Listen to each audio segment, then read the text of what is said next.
Laras, seorang wanita paruh baya yang lembut, namun menyimpan luka batin dalam pernikahannya dengan Bastian, mulai merasakan kehampaan yang terus menghantuinya. Hidupnya berubah saat Rafa, menantu barunya yang tampan, sopan, dan penuh perhatian, hadir dalam rumah mereka. Perhatian kecil dari Rafa tumbuh menjadi percikan ketertarikan yang tak seharusnya ada. Saat hubungan mereka berkembang secara emosional, Laras berada di persimpangan jalan, menjaga kehormatannya atau menyerah pada cinta yang terlarang. Namun, saat ia memutuskan untuk mundur dan memperbaiki hubungan dengan suaminya, satu kenyataan mengejutkan terungkap.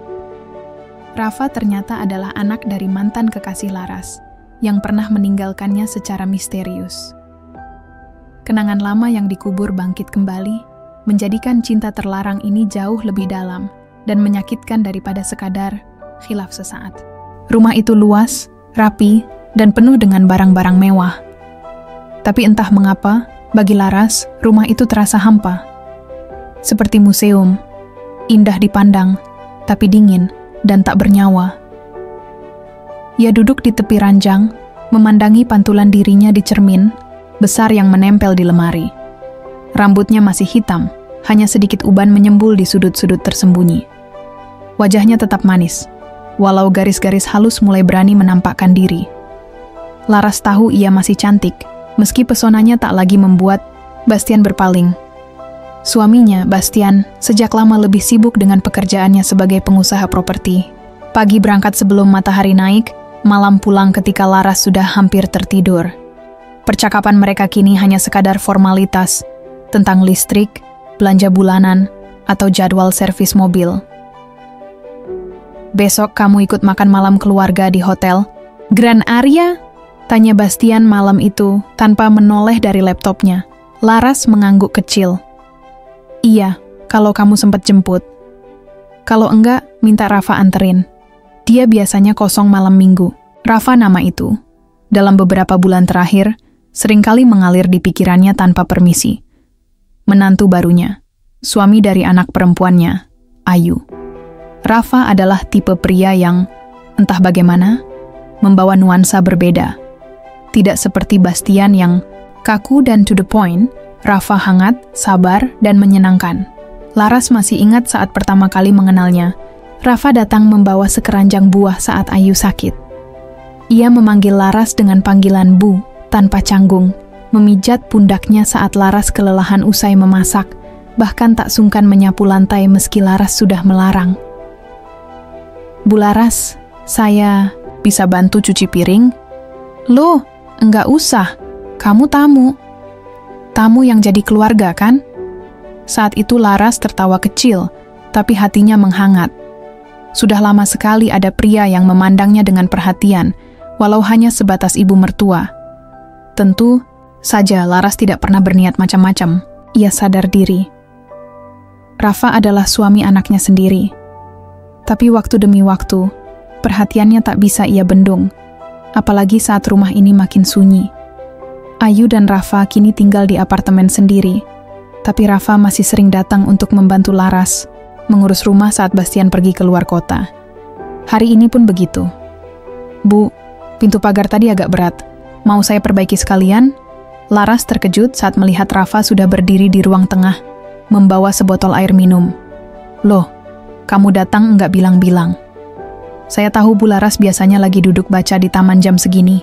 Tadi lihat, pintunya miring sedikit." Laras hanya mengangguk. Ia memperhatikan Rafa yang berkutat dengan kunci pas dan baut. Lengan kaosnya tergulung, memperlihatkan otot-otot yang terbentuk alami. Ia tampak seperti pria muda yang siap melindungi siapapun di dekatnya. Entah dari mana datangnya, Laras merasa senang hanya dengan melihatnya. Dan itu menakutkan. Usai beres dengan pagar, Rafa duduk di teras. Laras menyusul, membawa 2 cangkir teh manis. "Wah, teh buatan Bu Laras, favorit saya," kata Rafa. Laras tersenyum. "Masih ingat aja kamu. Lupa teh Bu Laras? Nggak mungkin, rasanya selalu bikin adem." Laras memalingkan wajah, berusaha menutupi rona pipinya. Ia menegur dirinya dalam hati.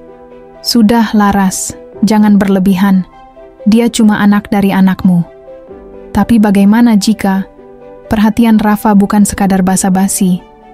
Apakah mungkin Rafa melihatnya sebagai seorang wanita, bukan hanya ibu mertuanya? Laras menggeleng pelan. Tidak, ia tidak boleh berpikir sejauh itu.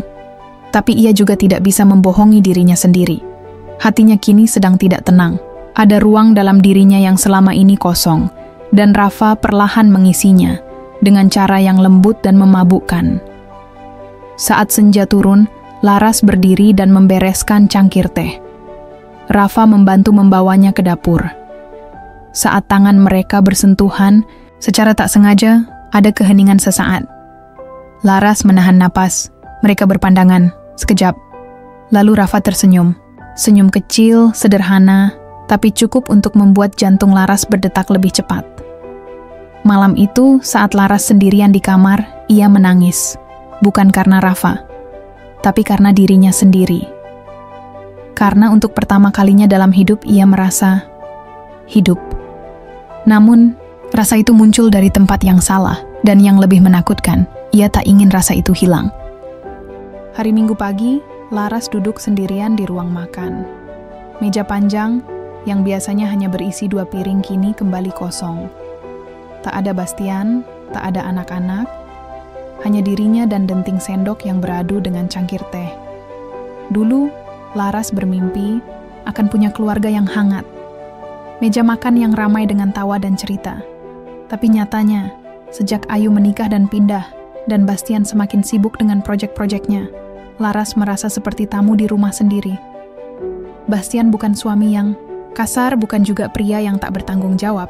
Ia hanya menjauh. Entah kapan tepatnya, cinta di antara mereka menguap, berubah jadi rutinitas yang hambar. Laras sering merasa seperti bayangan. Ada tapi tak dilihat. "Mas, kamu masih sayang aku nggak?" Pernah ia tanyakan pelan suatu malam saat mereka berbaring berdampingan namun terasa berjauhan. Bastian tidak menjawab, hanya mendesah pelan, lalu memejamkan mata seolah pertanyaan itu tak penting. Hari itu, Laras tahu bahwa ia telah menjadi istri yang terlupakan. Siang itu, Ayu datang bersama Rafa. Mereka membawa makanan kesukaan Laras, lontong sayur dan pastel, isi ayam.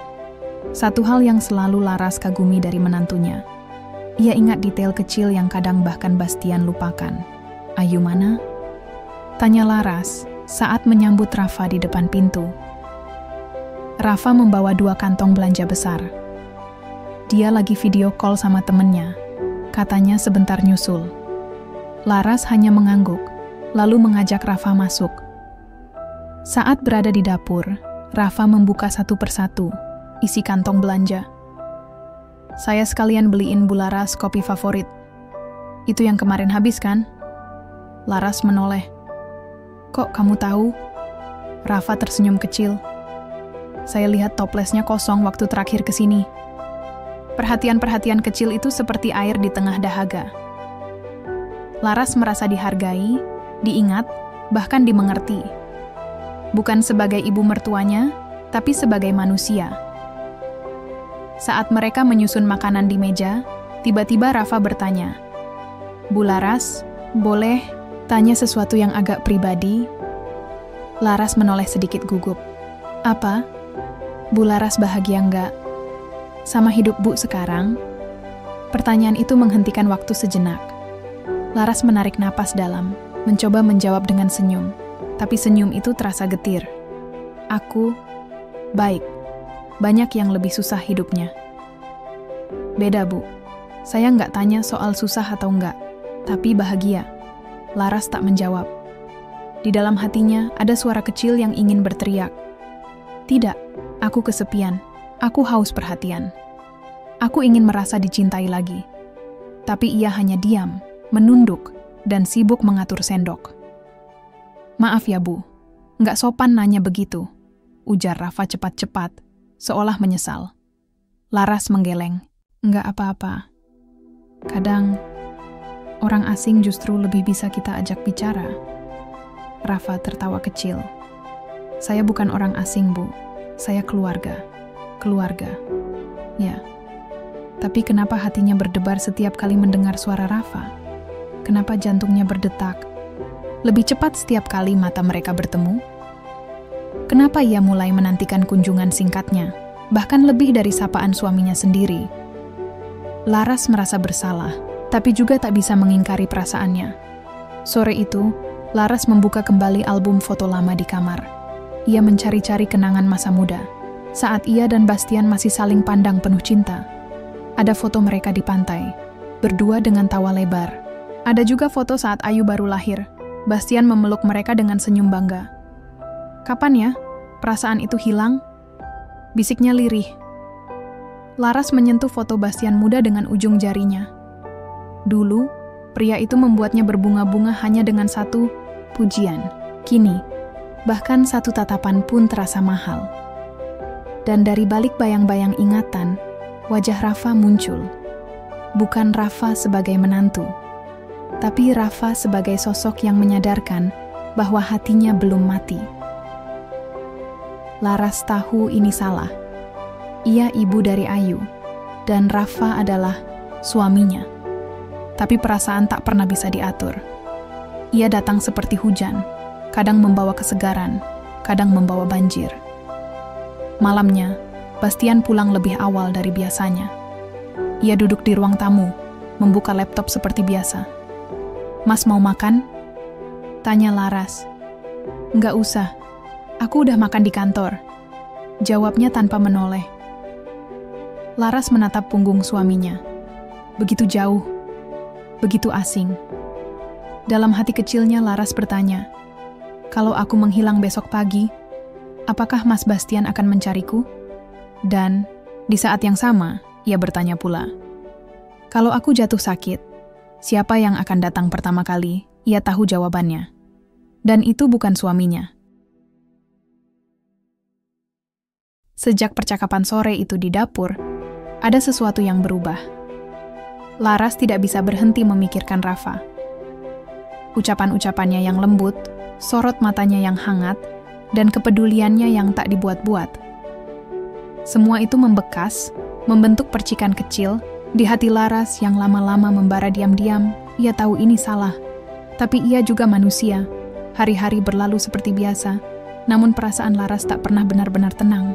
Ia mulai menanti momen-momen kecil, ketika Rafa datang menjemput Ayu, saat Rafa menyapa lewat pesan singkat sekadar menanyakan kabar, bahkan ketika hanya melihat nama Rafa muncul di layar ponselnya, dadanya langsung berdebar. Laras menyembunyikan. Semuanya rapat-rapat, di balik senyum seorang ibu mertua yang baik, di balik peran istri yang tetap melayani meski hatinya kosong. Minggu siang, rumah kembali ramai. Ayu mengajak Rafa dan Laras pergi ke taman kota yang baru direnovasi. "Biar kita ngumpul kayak dulu, Ma," kata Ayu. "Kan sekarang aku udah nggak tinggal di rumah lagi." Laras mengangguk. Di lubuk hati terdalam, ia senang. Bukan karena bisa bersama Ayu, tapi karena bisa melihat Rafa lebih lama. Di taman, Ayu sibuk bersuah foto dengan bunga-bunga warna-warni yang mekar. Rafa dan Laras duduk di bangku panjang, di bawah rindang pohon, beringin. Angin sore sepoi-sepoi membawa aroma tanah yang lembab dan bunga yang mekar. "Mama kelihatan capek akhir-akhir ini," kata Rafa tiba-tiba. "Sibuk ya?" Laras tersenyum, kecil. "Bukan capek fisik, mungkin lebih ke capek hati." Rafa menoleh. Tatapannya serius. "Maaf, boleh saya tanya sesuatu lagi?" Laras menahan napas. "Tanya aja. Kalau Mama bisa memutar waktu, apa yang ingin Mama ubah?" Pertanyaan itu menghantam seperti badai. Laras tertawa pelan, tapi tawanya hampa. "Aku pengen berhenti di masa di mana aku masih merasa dicintai, sebelum semuanya jadi hambar seperti sekarang." Rafa tidak menjawab. Ia hanya menatap Laras dengan sorot mata yang dalam dan penuh empati. Laras membuang pandangan. Tapi hatinya tak bisa membuang perasaan yang makin hari makin tumbuh. Malam harinya, Laras duduk sendiri di kamar. Matanya menatap layar ponsel yang sunyi. Jari-jarinya ragu-ragu membuka aplikasi pesan. "Rafa, makasih ya udah nemenin tadi. Aku senang." Ia menatap kalimat itu lama. lalu menghapusnya.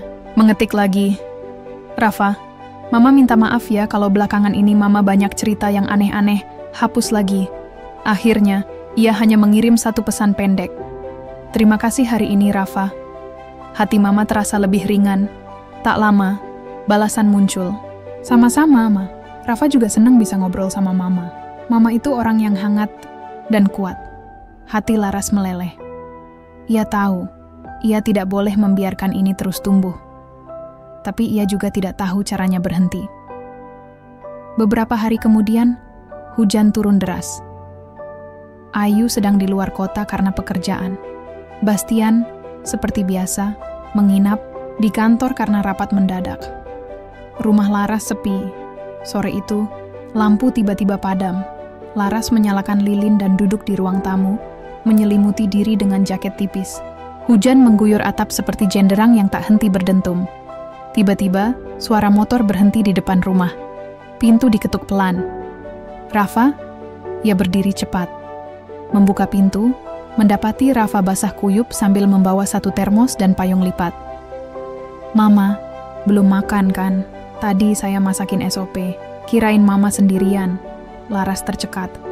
Rafa berdiri di depannya dengan mata jernih dan senyum kecil. Di tengah badai, lelaki itu datang membawa hangat. Laras menelan ludah. Ia seharusnya bilang terima, kasih, lalu memintanya pulang. Tapi ia malah berkata, "Masuklah, nanti masuk angin." Rafa melepas jaketnya dan masuk. Laras membawa handuk dan menyerahkannya. "Keringin badanmu dulu." Saat tangan mereka bersentuhan, ada getaran aneh. Sejenak, waktu seperti berhenti. Pandangan mereka bertemu. Laras segera menarik tangannya. Jantungnya berdebar. Mereka makan bersama di ruang makan, hanya diterangi cahaya lilin. Suasana begitu intim dan berbahaya. Setelah makan, Rafa duduk di sofa, menatap api kecil dari lilin yang menyala di atas meja. "Mama tahu nggak? Kadang saya merasa lebih nyambung ngobrol sama Mama daripada sama Ayu." Laras membeku. "Saya tahu ini mungkin nggak pantas, tapi saya nyaman kalau deket Mama. Terlalu nyaman malah." Hening Laras bangkit berdiri cepat, mencoba mengatur napas. "Rafa, pulanglah. Sudah malam." Rafa berdiri juga. "Maaf, saya kebablasan ngomong." Ia mengambil jaketnya, tapi sebelum melangkah ke pintu, ia berkata pelan, "Saya nggak tahu kenapa, tapi Mama selalu ada di pikiran saya." Laras tak menjawab. Ia menutup pintu pelan setelah Rafa pergi.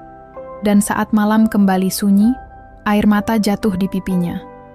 Bukan karena Rafa bersalah, tapi karena untuk pertama kalinya dalam bertahun-tahun, Laras merasa hidup.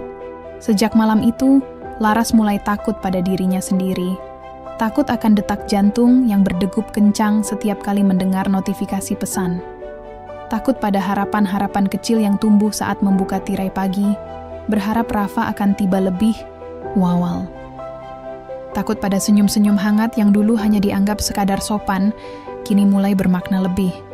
Tapi yang paling menakutkan adalah ia tidak ingin berhenti. Hubungannya dengan Bastian, suaminya, kian hambar. Mereka seperti dua orang asing yang tinggal serumah. Percakapan mereka sebatas urusan rumah tangga. Tidak ada sentuhan, tidak ada pelukan. Apalagi ciuman selamat pagi. Bastian pulang larut malam seperti biasa. Laras hanya menyapa, menyiapkan makan, lalu kembali ke kamar. Hatinya seperti ruang kosong yang tak pernah disentuh lagi. "Aku ada rapat pagi. Tolong setrikain bajuku yang biru," ujar Bastian suatu malam tanpa menatap Laras. Laras mengangguk. "Sudah disetrika, ada di lemari." Bastian hanya mengangguk tanpa terima kasih, lalu masuk ke kamar dan tidur. Laras duduk di ruang tamu, termenung, dalam cahaya redup lampu. Di tangannya ponsel bergetar pelan. "Mak, besok aku ke rumah sorean, mau bantu bersihin taman belakang." "Terima kasih, Rafa. Tapi nggak usah repot-repot, Mama bisa sendiri." Tapi Rafa mau bantu, sekalian ngobrol lagi. Hehe, Laras menahan senyum. Ia tahu, ini salah. Tapi perhatiannya begitu nyata, begitu tulus. Tidak seperti Bastian yang bahkan lupa ulang tahun pernikahan mereka minggu lalu. Keesokan sore, Rafa datang membawa sarung tangan kebun dan gunting tanaman. Laras menyambut di teras. "Mama makin cantik aja tiap sore," kata Rafa sambil tersenyum lebar. Laras terkekeh gugup. "Kamu ini bisa aja." Mereka menghabiskan waktu hampir 2 jam, memangkas ranting, menata pot, dan menanam bunga matahari kecil. Laras merasa hidup lagi, tertawa lepas, bercanda, dan menikmati momen sederhana yang entah kenapa terasa sangat berarti. "Waktu kecil, Mama suka berkebun?" tanya Rafa sambil mengelap keringat. "Ya, dulu. Tapi setelah menikah, waktu untuk diri sendiri itu seperti mimpi, semua untuk suami dan anak." Rafa memandangnya lama. Mungkin Mama butuh seseorang yang mengingatkan bahwa Mama juga berhak bahagia. Kalimat itu menusuk halus ke dalam dada Laras. Sore itu, Rafa pulang agak malam. Dan sebelum pamit, ia berkata dengan suara pelan, "Mama hati-hati. Jangan terlalu sering sendiri. Kadang kesepian itu bisa bikin kita jatuh dan lupa siapa diri kita." Laras hanya bisa mengangguk pelan. Hatinya terasa hangat dan perih dalam waktu bersamaan. Malam harinya, Laras membuka album foto lama. Ada foto dirinya dan Bastian saat masih pacaran. Ia cantik dan ceria. Bastian muda, meski cuek, dulu masih sering mengecup keningnya dan menggenggam tangannya setiap kali mereka berjalan berdua. Sekarang, semuanya tinggal foto. Laras termenung, memandangi wajah mudanya, lalu beralih ke cermin. Usianya hampir 50, tapi ia masih anggun, meski mulai ada garis-garis halus di sudut mata. "Masih pantaskah aku dicintai?" tanyanya dalam hati. Dan entah dari mana keberanian itu datang, ia mengirim pesan ke Rafa malam itu. "Rafa, terima kasih sudah sering hadir belakangan ini. Mama merasa tidak sendirian lagi." Balasan datang cepat. "Saya senang bisa bikin Mama merasa begitu. Mama itu wanita yang luar biasa. Saya menghormati Mama, tapi kadang saya juga bingung dengan perasaan sendiri." Laras membacanya dengan jantung berdebar. Ia tahu harus berhenti, harus. Tapi mengapa perasaan yang salah ini terasa begitu benar? Beberapa hari kemudian, Ayu datang berkunjung. Ia tampak ceria seperti biasa. Tapi ada satu momen yang membuat Laras tercekat. "Rafa tuh sayang banget sama Mama ya," kata Ayu sambil menyeduh teh. Laras menoleh cepat. "Kok bisa ngomong gitu?" "Soalnya tiap kali aku ngobrol sama Rafa, dia selalu cerita soal Mama. Dari makanan favorit Mama, kebiasaan Mama yang suka nonton film Korea malam-malam, sampai soal taman belakang." Laras membeku. "Oh ya?" Ayu tertawa. "Iya, aku aja kadang cemburu loh. Kayaknya Rafa lebih perhatian ke Mama daripada ke aku." Kalimat itu seperti petir di siang bolong. Laras tertawa, dipaksakan. Tapi hatinya kalut. Ia mulai sadar bahwa ini bukan sekadar khayalan. Ada sesuatu yang sedang tumbuh, dan tumbuhan itu mulai merambat ke hati Ayu. Hari-hari setelah kedatangan Ayu terasa berbeda bagi Laras. Bukan karena ada sesuatu yang berubah secara nyata, tapi karena pikirannya tak bisa tenang. Kata-kata Ayu tentang Rafa yang lebih perhatian ke Mama daripada ke aku terus bergema di telinganya. Laras mulai lebih hati-hati. Ia menjaga jarak, tak lagi membalas pesan Rafa secepat biasanya, tak lagi terlalu lama di taman ketika Rafa datang membantu. Tapi setiap gerakannya terasa seperti sandiwara. Ada bagian dari dirinya yang terus berteriak, "Kenapa harus menjauh dari sesuatu yang membuatmu hidup kembali?" Hari Minggu pagi, Ayu dan Rafa datang berdua. Mereka membawa buah tangan dari pasar dan makanan favorit Laras, serabi Notosuman. Momen sarapan bersama keluarga seharusnya jadi hal yang membahagiakan. Tapi kali ini, ada udara aneh yang menyelubungi meja makan. Ayu tampak berbicara ceria, menceritakan kisah lucu soal kantornya. Bastian, seperti biasa, hanya menanggapi singkat. Rafa sesekali menimpali dengan komentar ringan, tapi Laras tak bisa berhenti melirik Rafa, dan menyadari bahwa Rafa juga diam-diam mencuri pandang padanya. Itu bukan pandangan biasa, Itu pandangan yang menyimpan rasa. Pandangan yang membuat Laras merasa terlanjur masuk terlalu dalam. Setelah makan, Ayu mengajak Bastian keluar membeli bahan kue karena mereka ingin membuat kue lapis bersama. Rafa dan Laras tinggal berdua di rumah. Situasi yang sangat dihindari Laras, tapi tak terelakkan. Rafa membantu membereskan dapur. Mereka sama-sama diam, hanya terdengar suara piring beradu lembut. "Ma," Rafa membuka suara pelan. "Beberapa hari ini Mama dingin banget." Laras membeku. Ia tidak menatap Rafa. "Kita nggak seharusnya sering ngobrol, Rafa. Mama, nggak boleh terlalu dekat. Tapi Mama juga ngerasain, kan?" Suara Rafa bergetar. Bukan karena marah, karena perasaan yang tak tertahan. Laras menatapnya sejenak. Pandangan itu terlalu dalam, terlalu jujur. Justru karena Mama ngerasain, makanya Mama menjauh. Hari-hari berikutnya, Laras kembali mencoba menormalkan hidupnya. Ia lebih banyak menghabiskan waktu sendiri di kamar. Mencoba kembali membaca buku, menulis jurnal, mendengarkan musik, tapi semuanya terasa kosong. Perasaan bersalah menghantui, tapi rindu pada kehadiran Rafa justru semakin menyiksa. Lalu datanglah malam ketika Laras sedang sendiri di halaman belakang. Hujan baru saja reda. Udara lembab, langit mendung, dan tanah basah mengeluarkan aroma khas. Rafa muncul di gerbang, basah kuyup karena jaketnya hanya setipis tisu. "Ngapain kesini malam-malam?" tanya Laras. Cemas tapi tak bisa menyembunyikan kerinduan. "Aku butuh lihat Mama. Sekali aja. Habis itu aku nggak akan ganggu lagi." Laras hendak menyuruhnya pulang, tapi Rafa sudah mendekat. Mata mereka bertemu. Hanya beberapa detik, tapi waktu seolah membeku. Laras bisa mencium aroma tubuh Rafa yang hangat dan basah. "Rafa," bisiknya lemah. Rafa mengangkat tangan, menyentuh pipi Laras perlahan. Kalau cinta itu salah, kenapa rasanya sehangat ini? Laras menutup mata. Ada air mata di sudutnya. Ia tahu, ini sudah terlalu jauh. Tapi dalam diam, hatinya mengakui satu hal. Ia telah jatuh. Malam itu, Laras tidak bisa tidur. Semua perasaan bercampur aduk, rasa bersalah, rindu, takut, bahkan bahagia. Tapi ia juga sadar, ini bukan film drama, ini kenyataan. Dan kenyataan itu akan menuntut harga yang mahal. Di tengah malam, ia membuka pesan dari Rafa yang baru masuk. "Aku nggak akan maksa Mama, tapi aku juga nggak bisa pura-pura nggak ngerasa. Aku tahu ini rumit. Tapi, suatu hari, aku pengen Mama tahu semuanya. Tentang aku. Tentang masa lalu. Tentang kenapa aku merasa deket banget sama Mama." Laras membaca berulang kali. Tentang masa lalu, kenapa Rafa bicara seolah ada yang belum ia ceritakan. Dan pada saat itulah, firasatnya mulai muncul.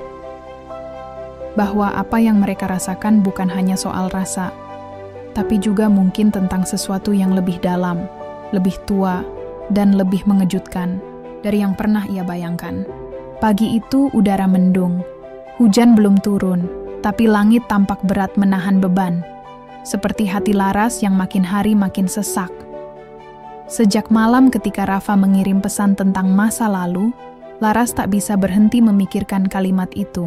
Ada sesuatu yang belum ia ketahui, sesuatu yang Rafa simpan rapat-rapat. Dan firasatnya mengatakan, itu bukan hal sepele. Sementara itu, Ayu tampak mulai berubah. Ia tak lagi banyak tersenyum seperti biasanya. Di meja makan, ia hanya menatap piring, menggigit bibirnya pelan, dan sesekali melirik Laras dengan pandangan curiga. Laras mencoba bersikap biasa. Ia tertawa, bercerita, bahkan memasakkan makanan favorit Ayu, tapi semua terasa sia-sia.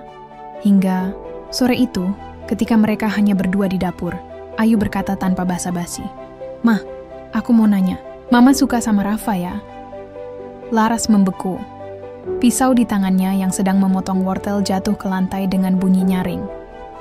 "Apa maksudmu, Yu?" Suara Laras nyaris berbisik. Mama berubah. Pandangan Mama ke Rafa beda. "Aku bukan anak kecil, Ma." Laras ingin menyangkal, Ingin berteriak bahwa semua itu hanya khayalan Ayu. Tapi bagaimana bisa ia berbohong saat jantungnya sendiri berdetak sekeras ini? Mama, nggak pernah niat kayak gitu, kata Laras akhirnya sambil menunduk. Tapi Mama ngerasa kan? Tanya Ayu. Kali ini nadanya bergetar.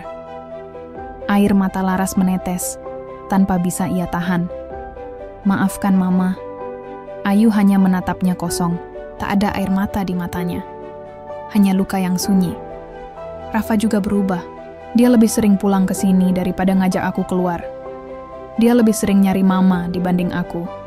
Aku lihat cara dia mandang Mama. Laras ingin menyangkal lagi, tapi ia tahu, semua itu benar.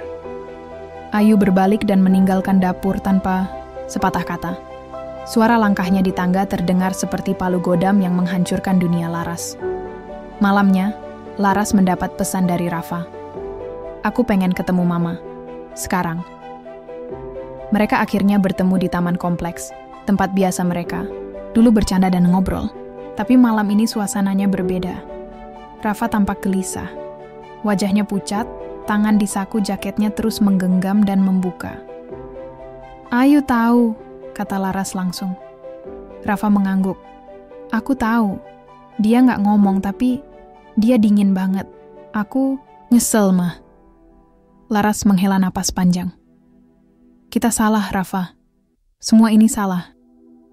Aku tahu, kata Rafa. Makanya aku harus jujur sekarang, biar Mama tahu semuanya. Laras mengerutkan kening. Jujur soal apa? Tentang aku. Tentang siapa aku sebenarnya? Laras terpaku. Mama pernah cerita soal mantan Mama dulu kan? Yang waktu kuliah, yang Mama kira udah pergi selamanya? Laras perlahan mengangguk. Kenangan itu masih ada. Lelaki bernama Dimas. Cinta pertamanya. Hubungan mereka berakhir tiba-tiba ketika Dimas hilang kontak dan Laras patah hati. Ia pikir Dimas menghilang begitu saja. Ternyata, aku anaknya, kata Rafa pelan. Aku anak dari Dimas. Dunia Laras berhenti berputar. Apa? Suaranya nyaris tak keluar. Papa, maksudku, Dimas, meninggal waktu aku SMA. Dia baru cerita tentang Mama beberapa minggu sebelum dia wafat. Dia tunjukin foto Mama. Nama, Mama.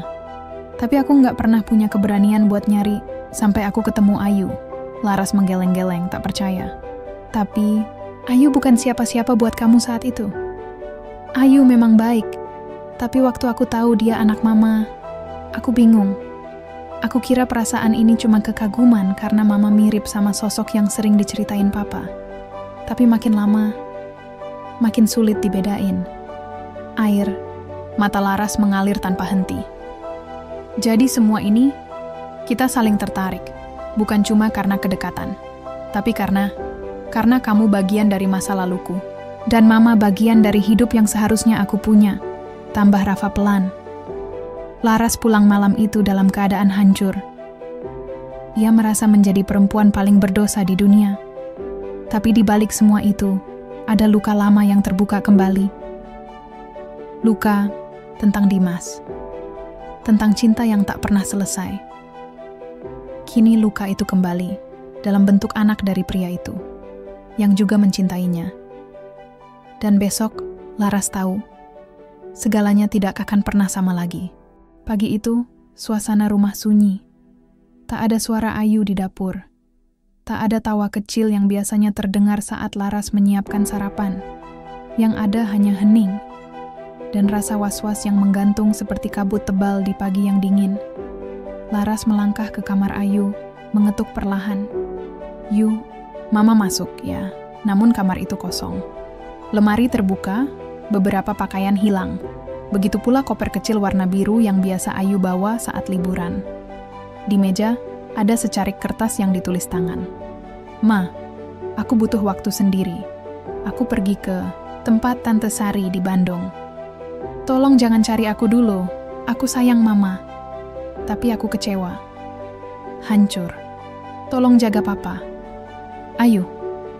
Laras menjatuhkan diri ke tempat tidur, memeluk surat itu sambil terisak. Jantungnya seolah dihantam batu besar. Anak semata wayangnya, pergi. Ia tak tahu harus merasa lega karena Ayu tidak kabur tanpa jejak atau hancur karena ditinggal di saat seperti ini. Di sisi lain kota, Rafa berdiri di depan cermin di kamar kontrakannya. Wajahnya tampak lebih tua dari usianya, mata sembab. Tak tidur semalaman. Ia membaca ulang pesan dari Ayu yang terakhir malam tadi. Aku tahu semua. Aku kecewa sama kamu, Raf. Lebih dari siapapun. Rafa menutup matanya, mengingat kembali obrolan terakhir dengan Laras tentang pengakuan. Tentang ayahnya, Dimas. Tentang luka lama yang akhirnya terbuka, hanya untuk menyayat lebih dalam. Ia tahu perasaan ini salah, tapi ia juga tahu apa yang ia rasakan tidak bisa dihapus begitu saja. Laras bukan hanya ibu dari kekasihnya, ia adalah satu-satunya penghubung ke masa lalu yang selama ini ia cari. Ia kagumi, ia cintai, tapi semua sudah hancur sekarang. Sore itu, Bastian pulang lebih awal. Wajahnya tampak lelah, tapi senyumnya tetap sama seperti biasa. Namun senyum itu langsung luntur ketika ia mendapati Laras duduk di ruang tamu dengan mata sembab dan surat di tangan. "Ayu kemana?" tanya Bastian waspada. Laras menyerahkan surat itu. Bastian membacanya pelan, lalu memandang istrinya dalam diam. "Apa yang terjadi, Laras?" Suara itu bukan suara marah, bukan juga suara penuh kasih, tapi suara orang yang tahu bahwa dunianya sedang bergeser, dan ia siap mendengar kebenaran, meski itu akan menghancurkannya. Laras menatap suaminya lama. Ia ingin berbohong, tapi untuk apa? Aku sudah melangkah terlalu jauh dengan Rafa. Bastian mengernyit. "Melangkah sejauh apa?" "Kami dekat, lebih dekat dari seharusnya, tapi tidak sampai." "Tidak sampai apa?" Suara Bastian meninggi. Laras memejamkan mata. "Tidak sampai melakukan hal yang tak bisa dimaafkan. Tapi cukup membuat Ayu pergi." Bastian berdiri, menatap Laras seolah baru melihatnya pertama kali. "Kau dengan calon suami anakmu sendiri?" Laras menangis. "Aku nggak tahu gimana bisa terjadi. Semua terjadi perlahan." Rafa perhatian. Dia seperti membawa bagian dari masa lalu yang hilang. "Bagian dari masa lalu?" Bastian mengulang. "Apa maksudmu?" Laras mengisahkan semuanya. Tentang Dimas. Tentang Rafa yang ternyata anak dari mantan kekasihnya. Tentang keterikatan aneh yang muncul di antara mereka. Bastian hanya diam. Tak ada marah, tak ada bentakan.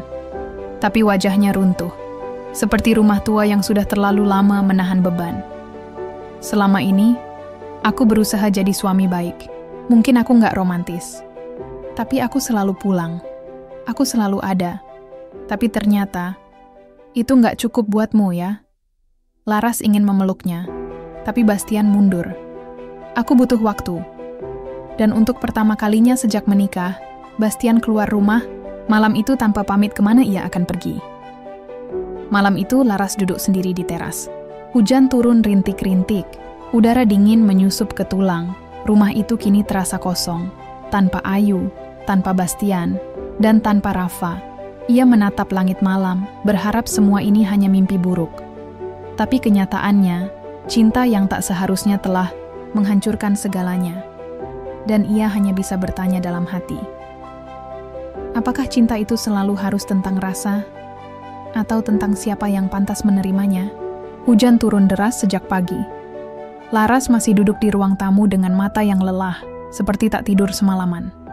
Telepon genggamnya berkali-kali dia cek, berharap ada kabar dari Ayu atau Bastian. Tapi layar itu tetap sunyi, seperti dirinya. Pintu depan tiba-tiba diketuk. Laras terlonjak. Dengan langkah cepat ia membuka pintu. Dan di sana, berdiri seseorang yang sama sekali tak ia duga akan muncul hari itu. Rafa. Wajah pemuda itu tampak lebih kurus. Rambutnya basah oleh hujan, dan di tangannya tergenggam sebuah amplop coklat yang basah di ujungnya. Mereka saling diam beberapa detik. Tak tahu harus bicara apa. Nggak tahu kemana lagi harus pergi, kata Rafa pelan. Laras mempersilakan Rafa masuk. Mereka duduk berhadapan, namun tak ada jarak yang lebih jauh dari dua orang yang terlalu dekat tapi tak bisa bersama. Ayo pergi, kata Laras lirih. Rafa mengangguk. Aku tahu. Dia marah. Sangat. Laras menatap Rafa, penuh luka. Kau harusnya menjauh dariku sejak awal. Aku mencoba, jawab Rafa, suaranya serak. Tapi perasaan itu tumbuh, Bu Laras. Aku nggak bisa bohong. Dan aku yakin, Mama juga merasakannya. Laras terdiam. Rafa memanggilnya Mama. Ironi yang menyesakkan dada. Rafa, Laras berkata dengan suara nyaris bergetar. Apa yang sebenarnya kamu rasakan padaku? Katakan yang jujur, sekali ini saja. Rafa membuka amplop itu, mengeluarkan selembar foto lusuh. Di dalamnya, terlihat seorang pria muda dengan rambut gondrong, memeluk seorang gadis muda. Itu Laras, 25 tahun lalu. Dan pria itu adalah Dimas. Ayahku menyimpan ini sampai hari dia meninggal, ucap Rafa. Dia bilang, kalau suatu hari aku bertemu perempuan ini, ibu kandungku, aku harus tahu siapa dia sebenarnya. Laras menatap Rafa, napasnya tercekat. Apa maksudmu? Rafa menunduk. Ayahku bilang, perempuan ini, Laraswati, adalah cinta pertamanya. Tapi mereka dipisahkan, karena keluarga, karena keadaan. Tapi, Rafa, suara Laras mulai gemetar. Rafa menatap matanya tajam. Bu Laras, aku ini anakmu? Suasana di ruangan itu seketika seperti membeku. Laras menggeleng, air mata membanjiri pipinya. Tidak, Rafa, kamu bukan anakku. Aku dan Dimas memang pernah dekat, tapi aku tidak pernah hamil, tidak pernah melahirkan. Kamu bukan anakku.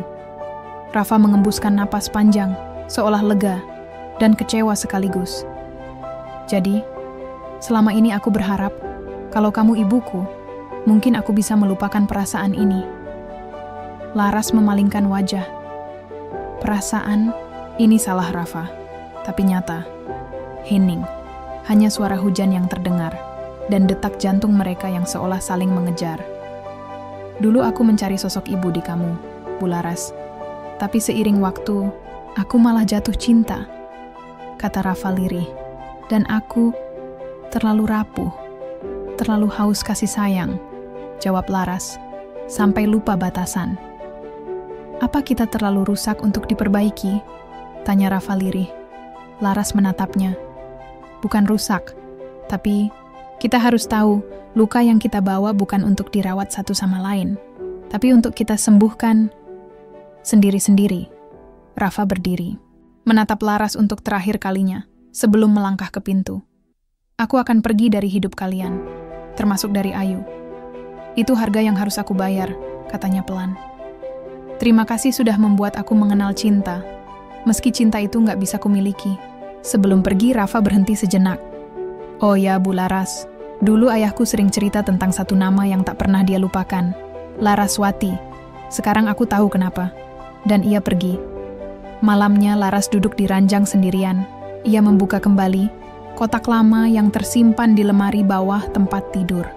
Di dalamnya ada buku harian remaja, foto-foto lama, dan surat dari Dimas yang tak pernah ia buka selama puluhan tahun. Ia baru tahu sekarang Dimas mencintainya hingga akhir hidup, dan tak pernah ada dendam, hanya rindu yang tertinggal. Tangis Laras pecah. Bukan karena Rafa, tapi karena masa lalu yang tak pernah benar-benar ditutup. Dan malam itu, Laras membuat keputusan besar. Ia harus memperbaiki semuanya, terutama hubungannya dengan Ayu dan Bastian.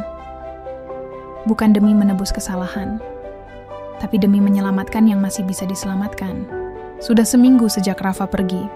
Sejak kepergiannya, rumah Laras terasa lebih lengang dari biasanya. Tak ada suara gelak tawa Ayu.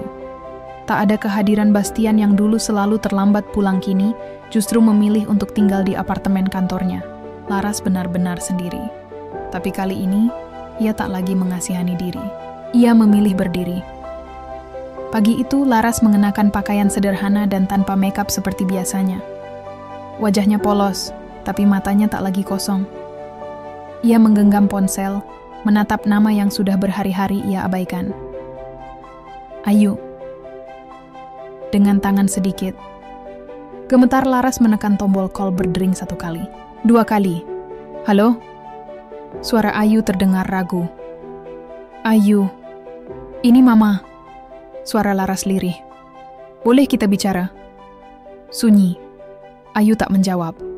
Tapi panggilan tidak dimatikan. Hanya suara isak pelan yang Laras dengar. Aku tahu, Ma. Semua ini salah. Tapi kenapa harus sama Rafa? Ujar Ayu akhirnya. Suaranya parau. Laras menelan ludah. Mama juga nggak tahu kenapa semua bisa sejauh itu. Tapi Mama janji, ini nggak akan terulang. Mama akan perbaiki semuanya. Kalau kamu izinkan, kamu dan Rafa, potong Ayu tajam. Sudah selesai. Bahkan sejak awal seharusnya tidak pernah dimulai. Ayu terdiam. Aku nggak tahu harus percaya atau nggak. Kalau memang harus Mama mulai dari nol untuk mendapat kepercayaan kamu lagi, Mama rela. Laras mendengar suara tangisan Ayu sebelum telepon itu ditutup sepihak. Tapi anehnya, Laras justru merasa sedikit lega. Setidaknya, ia sudah mencoba. Luka tidak akan sembuh dalam sehari, tapi langkah pertama sudah ia ambil. Sore itu, Laras memutuskan untuk menemui Bastian di kantornya. Ia tak membawa marah. Ia hanya membawa kejujuran. Bastian terlihat terkejut melihat kedatangan istrinya. Mereka duduk di sofa kecil di ruang kerjanya, dengan diam yang begitu lama hingga suara pendingin ruangan terdengar jelas. Aku sudah dengar semuanya dari Ayu, kata Bastian akhirnya. Laras menunduk. Aku nggak akan membela diri. Bastian menatapnya tajam. Kenapa kamu bisa sejauh itu? Apa aku sebegitu buruknya sebagai suami? Tidak, Bas. Jawab Laras lirih. Kamu bukan suami yang buruk, tapi kamu terlalu sibuk membangun rumah. Di luar, sampai lupa bahwa rumah yang di dalam dirimu kosong. Bastian terdiam. Kita sama-sama salah. Aku salah karena mencari pengganti rasa yang hilang. Kamu salah karena membiarkanku sendirian terlalu lama. Lanjut Laras. Bastian menyandarkan tubuhnya ke sandaran sofa. Laras, kita sudah menikah 20 tahun. Aku pikir, semua ini kuat. Tapi ternyata kita cuma bertahan. Bukan hidup. Lalu, sekarang? Tanya Laras lirih. Aku belum tahu. Aku butuh waktu. Tapi satu hal yang pasti, kata Bastian sambil menatap mata Laras. Aku nggak ingin rumah tangga kita hancur begitu saja. Kita terlalu lama bersama untuk menyerah sekarang. Laras menitikkan air mata. Aku juga nggak ingin kehilangan kamu, Bas. Aku cuma lelah merasa sendiri. Dan sore itu, untuk pertama kalinya setelah sekian lama, Bastian menggenggam tangan Laras dengan hangat. Bukan karena kewajiban sebagai suami, tapi karena masih ada cinta yang tersisa di sana, meski tertimbun luka. Malamnya, Laras duduk sendiri di kamar. Ia membuka buku harian lamanya, buku yang dulu ia tulis saat remaja, penuh dengan mimpi-mimpi yang kini terasa asing. Di halaman terakhir, ia menulis, "Cinta tidak pernah salah. Yang salah adalah ketika kita membiarkan kekosongan hati diisi oleh orang yang tak seharusnya." Ponselnya kembali berbunyi. Ayu, dengan hati-hati, Laras angkat. Mama, suara Ayu pelan. Besok, kita bisa ketemu? Laras nyaris menangis. Tentu sayang, Mama akan datang. Di tempat biasa kita makan pancake ya, lanjut Ayu. Iya, Mama datang. Jam berapa? Jam 10 pagi. Mama jangan telat. Jawab Ayu. Untuk pertama kalinya sejak lama, Laras tersenyum tulus. Satu demi satu, hal yang rusak mulai dijahit kembali. Meski tak sempurna, ia tahu, cinta yang tulus tak akan sepenuhnya hilang. Di tempat lain, Rafa duduk di halte kota kecil, dengan koper dan ransel. Ia menatap langit yang mulai gelap. Di tangannya, selembar surat yang belum ia kirim, ditujukan pada Ayu. Dan di dalam hatinya, Sebuah harapan kecil bahwa suatu hari ia bisa kembali. Bukan untuk merebut cinta yang salah, tapi untuk menebus kesalahan dengan cara yang benar.